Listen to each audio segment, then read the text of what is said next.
Hello, everyone, and welcome to the Learn to Love podcast, your guide to everything love, sex, intimacy, and relationships. Each week, your host, Zach Beach, interviews new experts on love, including couples therapists, relationship coaches, sex educators, and best-selling authors. Learn the best tips and cutting-edge wisdom to better love yourself, others, and the world. Thanks so much for joining us. We hope you enjoy the show. Welcome to the Learn to Love podcast, everyone. I am your host, Zach Beach, and I'm here with the incredible psychotherapist, fellow podcast host, and writer, Todd Baratz. Hello, Todd, and welcome to the show. Hey, Zach. Glad to be here. Our topic for today is Sex 101. But before we get into that, let's learn a little bit more about Todd. For those that don't know, Todd Baratz is a licensed individual and couples psychotherapist, podcast host, and writer who specializes in sex and relationships. He has a bachelor's degree in cultural psychology from New York University and a master's degree in mental health counseling from the University of Miami. His podcast, Your Diagnonsense, focuses on relationships, sex, and all the other nonsense that accompanies the human condition. Hello, Todd. How are you doing today? Hey, I'm good. Doing well. Just another day in my COVID reality. Yeah, it's true. It's a new world we're living in. And before we get into sex, I want to talk a little bit about love, because you do write that relationships are the cornerstone for meaning and joy in our lives. And I know many people might think rather differently. They might think money is the most important thing for meaning and joy in our lives, for example. So why is it that you think that relationships have such an influence on our own identity and well-being? Well, a wide variety of things have an impact on how we experience our realities. So it's not to say that they don't. Like things like money certainly can help, and a certain amount of money really does make a difference. But when it comes to the real meaning that we experience in our lives, it really is the relationship that brings the biggest punch. You know, when you go to a funeral, you don't hear people talking about their bank balances or the hours they worked, et cetera. You hear they were a mother, a father, a child, or whatever. And that's because the most meaning that we get is from the connections that we have. And so oftentimes when people hear relationships, they think adult partnerships, so marriage or boyfriend, girlfriend, et cetera. But when I say relationships, I mean like literally all types of relationships. So that can be with the person working at the grocery store. It's not an intimate relationship, but there is a relational dynamic. It can be with a friend, a partner, a fuck buddy, or a spouse. So all relationships really determine how we feel day to day, because we live in a relational world. And so that's what I mean, is that the real quality, the experiences that we have and how we evaluate them are often so much tied to how we experience our relational worlds. That's such an important distinction that you're making, because I think when a lot of people hear the word relationships, they do immediately think about a boyfriend or girlfriend. And then if you ask somebody if they have somebody in their life they care about, they say, oh, no, I've been single for a while. But of course, there's all sorts of relationships that support our well-being on a day-to-day basis. So what would you recommend for somebody to increase the quality of those relationships, even the relationship with the cashier at the grocery store, like you mentioned? How do we increase the connection that we feel in this relational world that we live in? Oh my God, that's a really, that's a very good question, but one with a huge answer that I probably cannot fully capture. But so it's a process. First of all, we often just don't think about relationships. We just participate in them. And we kind of enact what we think we want. And most of us do participate in relationships somewhat impulsively and blindly. And it's not a criticism. It's just we are all, to some extent, on autopilot. And that's just because that's how we've learned to interact with people, the world, and ourselves. From day one, we don't really get a formal or informal relational education. So the result is that as we continue to grow up, we don't actually pause. We don't use curiosity. We don't think about relationships like we would, learning how to read or write. And so I think then that means that most of us are on autopilot. But so if you want to learn how to be a better relational person, that's just what you have to do. You just have to learn. And it's kind of like any activity that we might apply a learning framework to. And the more we learn about it, the better we get at it. And that's not to say that you can become perfect or that that should be the goal or that it's a final destination. That's the only difference with relationships versus something like dancing or tennis, is that, sometimes with dancing or tennis, the more you practice, the better you get, and you can become a real pro. But with relationships, it's less of a final destination of pro and more of just an ongoing process of learning. So how do we get better at relationships? We have to learn about how to do relationships, how to do intimacy, how to interact. And so the first place that I usually direct people there is to themselves. And that's not necessarily saying, you have to have a good relationship with yourself before with somebody else. It's more so I'm focusing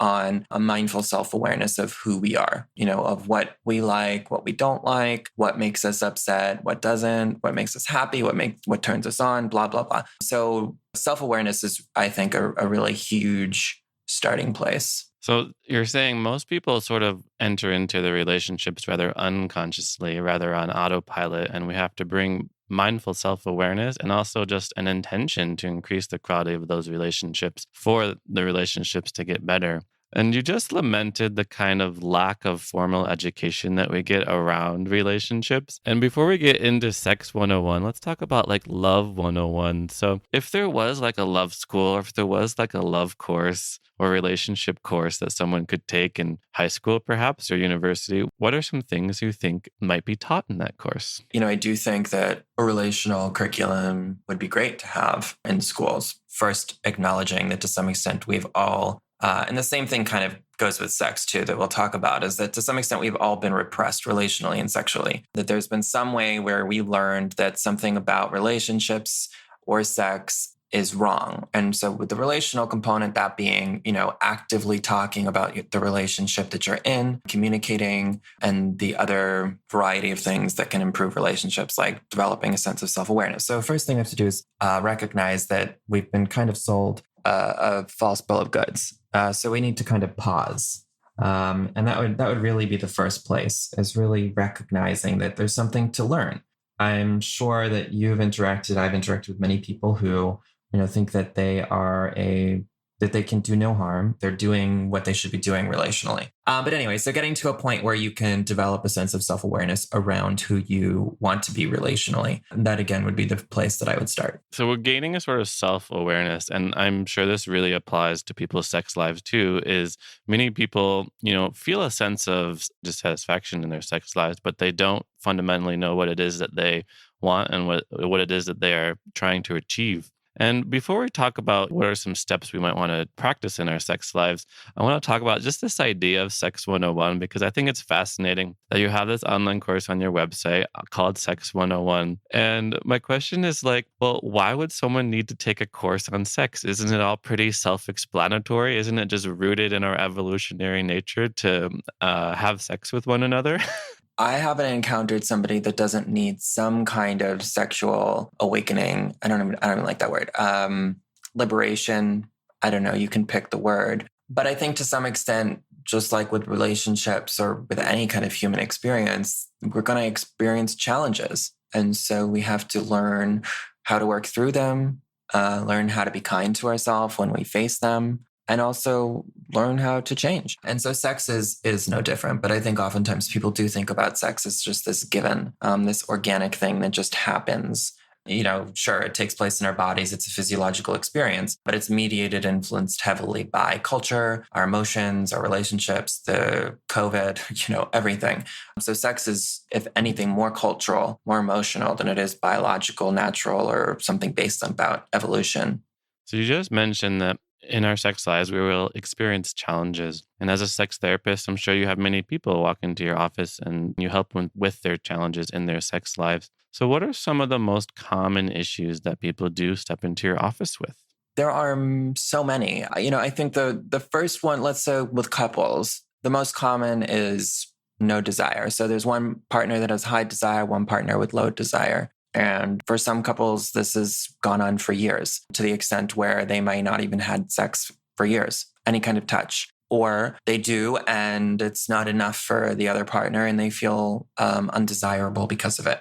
So I get that a lot, and I see that with mostly every single couple that I see. And that's because when there are two people in the room, that means there are two people with specific histories, two people that have learned how to become sexual in a certain way, two people with a variety of turn-ons and turn-offs, and two just different people.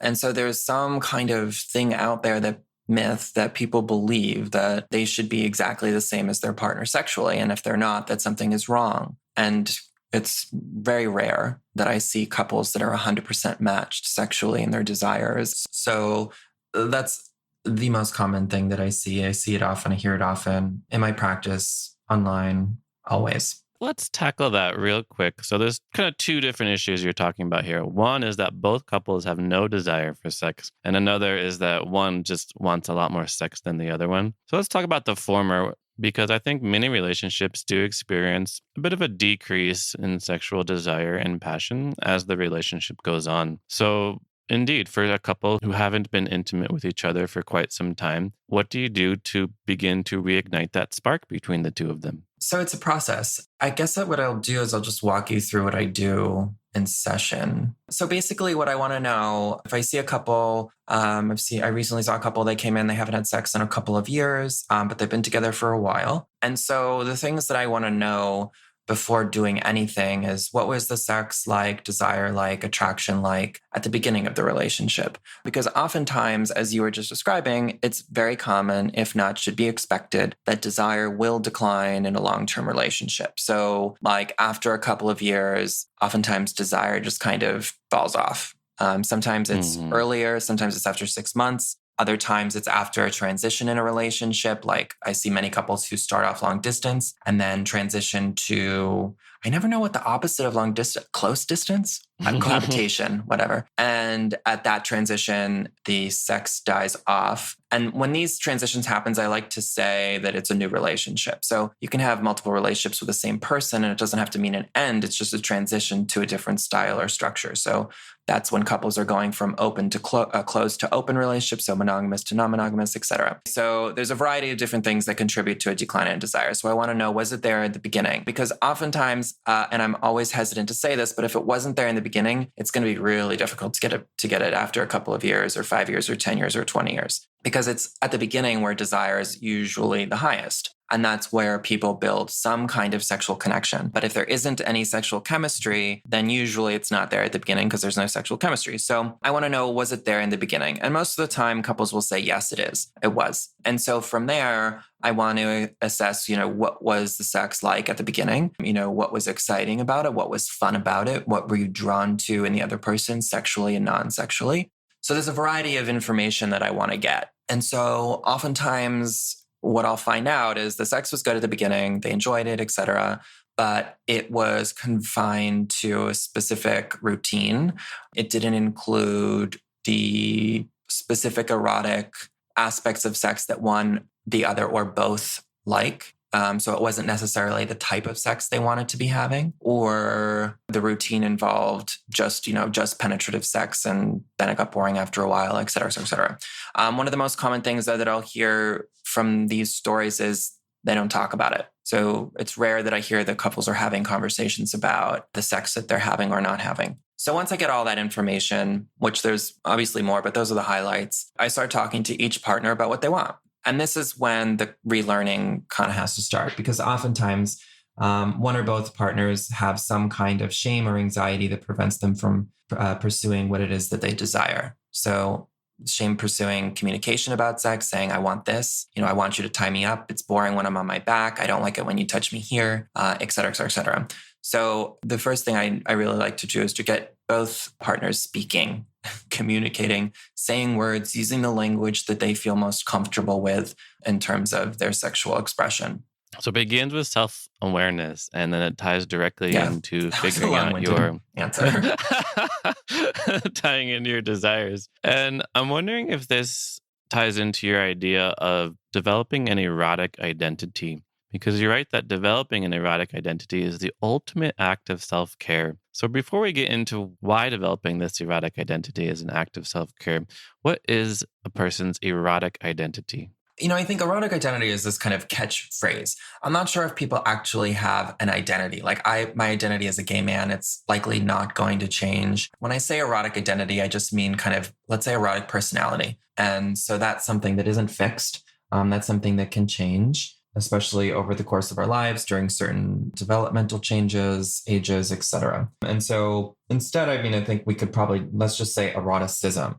And so eroticism is basically like anything that's exciting sexually, to kind of simplify it. And exciting, like in a very arousing way. So like, I don't know, Chinese food is my favorite food. When I think about it at the beginning of the day, I am like super excited to have it. And so it's that type of thing. So if anybody thinks about their favorite food, that the translation would be similar for sex. And the other thing I want to say is that oftentimes when people think about erotic, erotica, etc., they go straight to like, I need to have an elaborate fantasy. And sometimes it is elaborate. Sometimes it's whips and chains, but other times it's, a certain glance, a certain type of touch, looking at your partner's toe. It doesn't necessarily have to be a super elaborate fantasy plot, etc.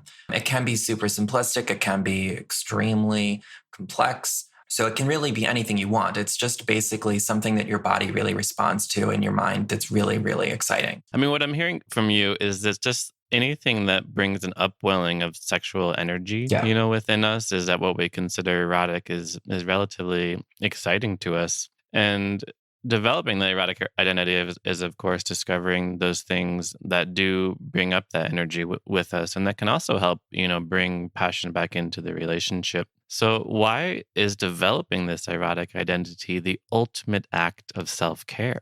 I mean, if we think about sexual pleasure is self-care. And if we are not getting in touch with something that's exciting sexually, we may not experience pleasure. But the more complicated version of that is that our sexuality is connected to maybe the most vulnerable part of who we are. And oftentimes there are a variety of barriers to that. Like I had mentioned, shame.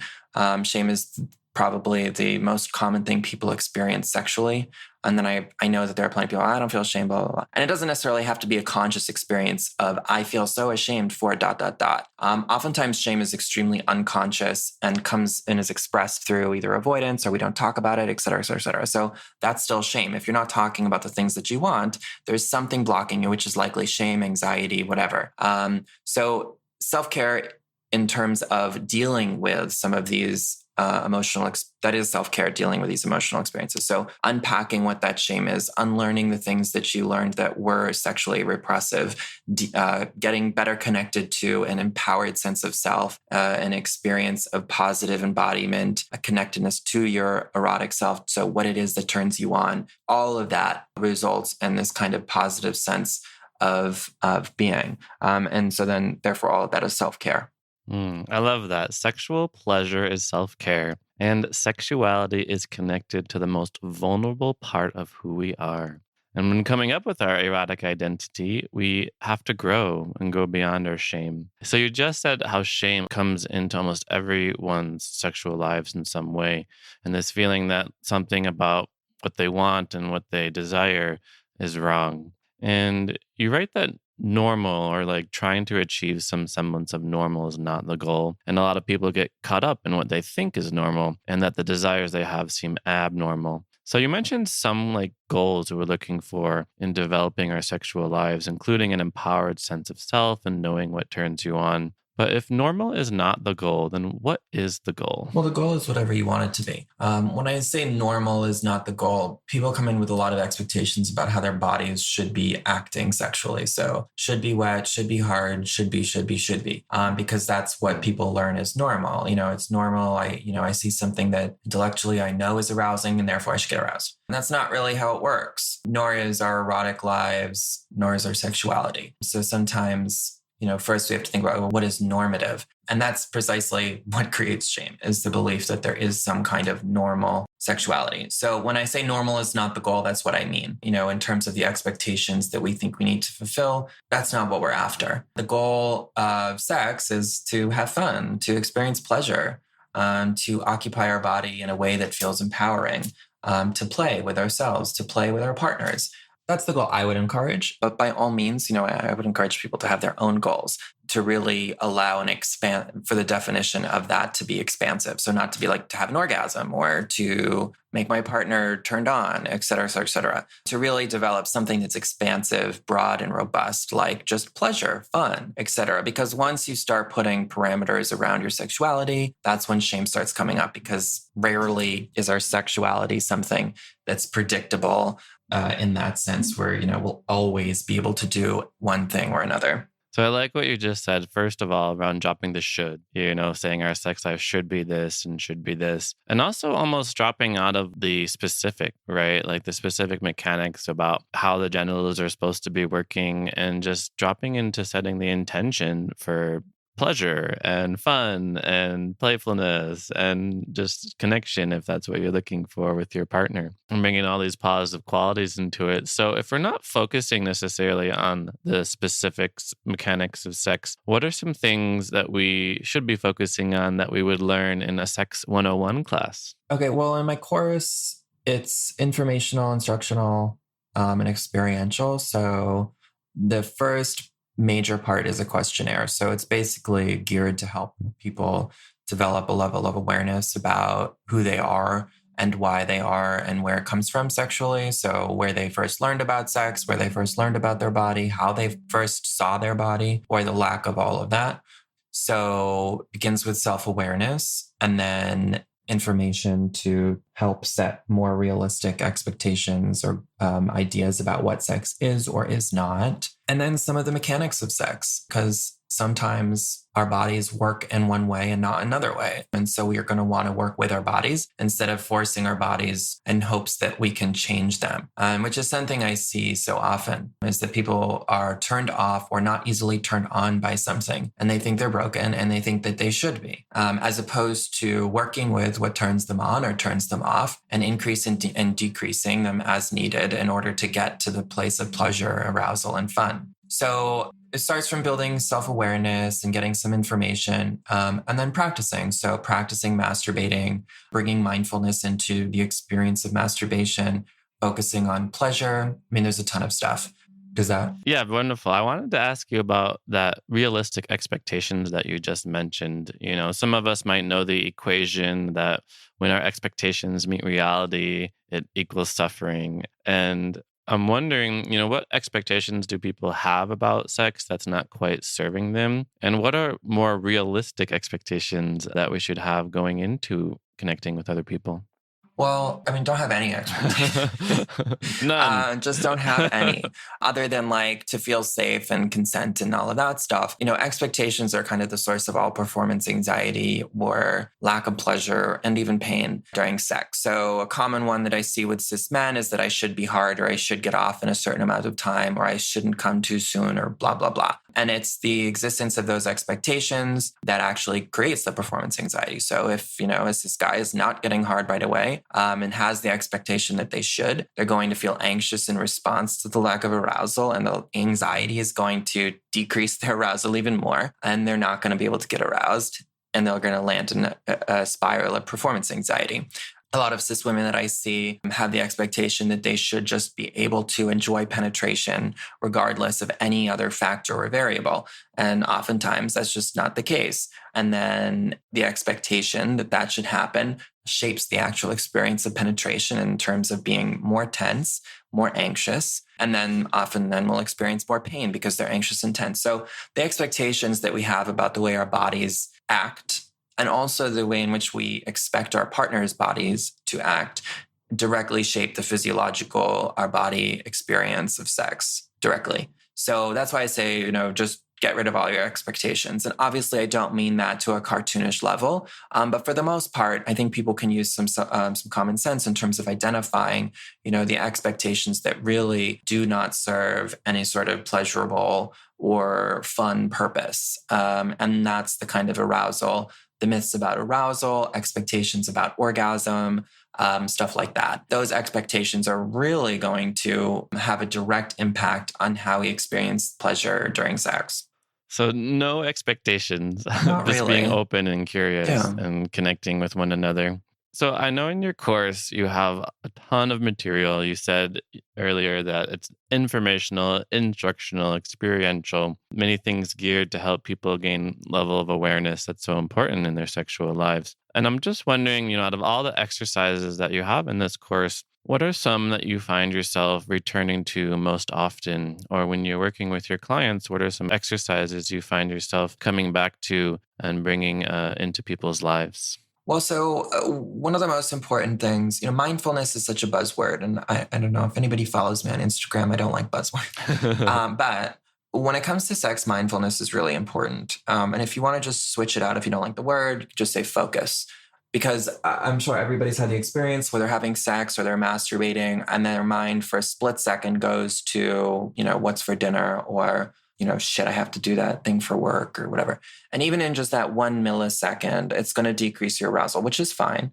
But so mindfulness and our focus really helps develop and strengthen a muscle to bring back our focus to the pleasure. So focusing on our body. And so, in my personal life, sexually and otherwise, that's something that I really try to do regularly. Whether it's just I'm sitting here feeling stressed out about something, I will redirect my focus to something else in my body, etc. Or during sex, if I'm feeling distracted by, it's always food. What I'm going to have for dinner, I'll bring myself back to my body, etc. And so some people are going to have, like I was saying, much more sensitive awarenesses to the things that turn them off. So that's distracting thoughts. That could be smells. That could be, what is the person wearing in the porn? I can't believe they're dressed like that. What is the noise that person's making? So there's a variety of things that some people can be more sensitive to that will turn them off. And so first, you have to work on reducing the things that turn you off, but sometimes you can't reduce and you just have to be mindful and use focus to redirect your energy away from whatever it is that's turning you off onto the things that turn you on. So that's what I focus on personally the most. And oftentimes what I really include in most of all the discussions I have with my clients around sex, because to some extent, everybody's has some difficulty or challenge staying focused on what's pleasurable. And again, whether that's because they're looking at their body and they don't like what they see, or a position doesn't feel comfortable, or their partner is doing something they don't like, all of that is taking away from their focus. So they're going to want to do two things, which is focus on decreasing as much as they can the turn-offs, telling their partner not to touch them in that place, moving in a different position that feels better for their body, and refocusing their concentration on the pleasure that they're experiencing. And so that's probably the most common and most important piece of information that I think people can get. So if we want to improve our sex lives, we should meditate. Pretty much. Or, it doesn't have to be sitting there cross-legged for 10 minutes. You can just practice noticing, when you're eating, just taste your food. Think about the flavors that you're tasting, even if it's for 5 seconds. That's mindfulness. If you're feeling stressed out about something, just shifting away from that and just taking 5 seconds to breathe, that's mindfulness. So any of that stuff, if you don't feel like meditating every day for 10, 20 minutes, can be helpful. And I appreciate you talking about this idea of, one is we want to decrease the turn offs, and two, we want to increase the turn ons. Because I think many couples and relationships don't realize all the ways that they are unintentionally turning themselves off, say after a long day, and all the things that they could do to turn themselves on. So in your experience, what are some big turn-ons for people that they can start bringing more of into their lives? I think, that's what we're talking about with eroticism, right? Is what turns you on. So for everybody, it's going to be different. Some people, it'll be a noise. Some people, it'll be a certain part of their body. So it's just going to really depend. And that's why developing some kind of self-awareness erotically is important. So you know what it is that turns you on. So if you're having sex and something's particularly exciting for you, you're going to want to make note of that and do that again. If there's a fantasy that's particularly exciting, you're going to want to make note and fantasize about it. Whether during sex or masturbation, doesn't matter. Fantasy can be a tool for arousal. So everybody's going to will be turned on by something. What that is different for each person. The reason behind my question kind of ties a little bit into a topic we discussed earlier, which was having a huge desire discrepancy in relationships. And we didn't quite talk about the solution there, so we could tackle that right now because you talked about how shame, everyone feels a sense of shame in relationships. And in the case of desire discrepancy, I could see shame kind of on both sides. The person with the lower desire thinks that there's something wrong with them and there's something they should be doing. And the person with the high desire almost feels bad about like pressuring their partner into doing things that they don't want to do. And it's somebody that they care about. And the high desire partner might also be tempted to like manipulate, what can I do to turn them on more? So when we talk about having two people with two different desires around the sexual frequency in their relationship, what's the best way to begin to tackle that? Do we want to turn off the high desire person and turn on the low desire person until they meet in the middle? Or what would you recommend? Well, it's complicated. When you have two people with different levels of desire, again, there could be a whole host of reasons why. Sometimes it's just, their natural state. They're not that necessarily horny all the time. That's fine. But other times there might be a reason. And so again, neither are a problem, which I think is the main thing I want to really stress here, that the people in relationships often experience this is a problem. This is bad. We're not compatible. Our chemistry's not there, blah, blah, blah. And that's why, again, I want to know if it was ever there. But for most couples, the problem isn't the difference. It's negotiating the difference. And so that's really the first place to start. One is, okay, so why? Is there anything going on? Is there anything medical going on, that's creating the low desire partner is experiencing? Is there something going on where they're just pissed off at their partner all the time? Or is it they're just not in the mood all the time and it's just different? So I want to know why. And once I know why, let's say it's just they're not in the mood all the time, then comes the negotiation. Then we have to think about, okay, well, what would help get them in the mood if they were to get in the mood? Usually there's specific reasons. I think that some people often think it's either, they're horny or they're not horny, but there's usually some kind of reason. Sometimes there isn't, but for the most part, in terms of the work that I see and the couples that I see, the people that I see, there's usually a reason that contributes to their lack of desire. And sometimes it's something discoverable. And sometimes there's just an aspect of sexuality between two people in a relationship that's unknown. And that unknown is usually always there. Instead of, spending hours and hours and hours and hours working on, okay, well, why? What I'll usually do is spend some time on the why and say, okay, well, so what's going on here? What are some things that we might change, et cetera? And then I'll just assign homework, activities, things for people to do in relationships.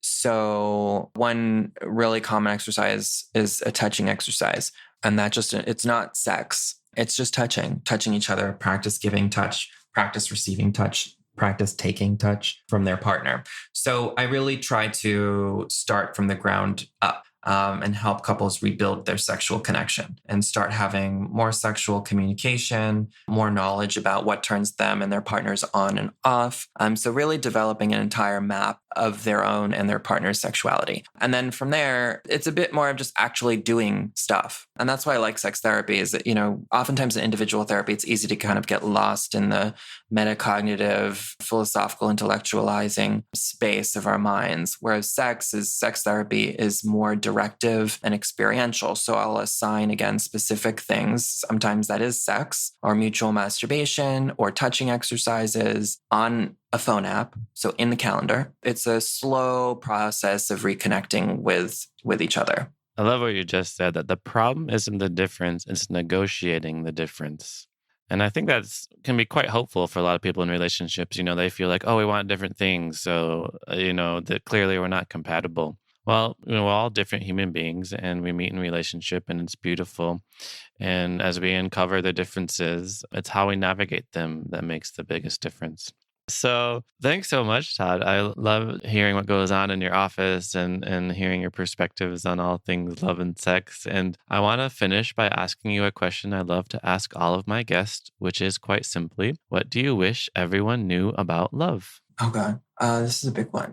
That it takes a lot of work, that it's ongoing, that it changes, that it's not a constant state of excitement or positivity. Thank you so much, Todd, for coming on to the show. For our listeners that want to learn more about you and work with you, how do they find you?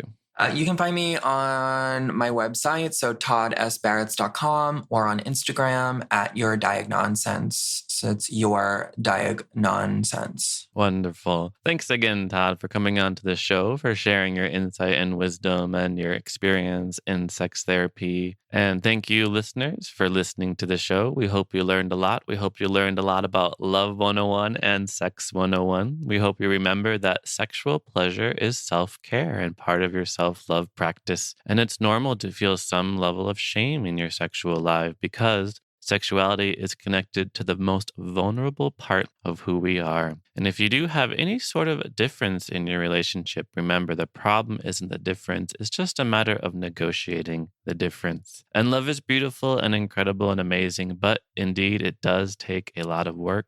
It is ongoing. It changes day to day, and we can learn to navigate those changes as well. If you want to learn more about me, you can head to zachbeach.com and learn more about the show at theheartcenter.com. Thanks again, Todd. Thank you for having me, Zach. This was fun. Thanks again for listening to the Learn to Love podcast. To learn more about the show and your host, head over to zachbeach.com or theheartcenter.com. You can also follow Zach on Facebook, Twitter, and Instagram.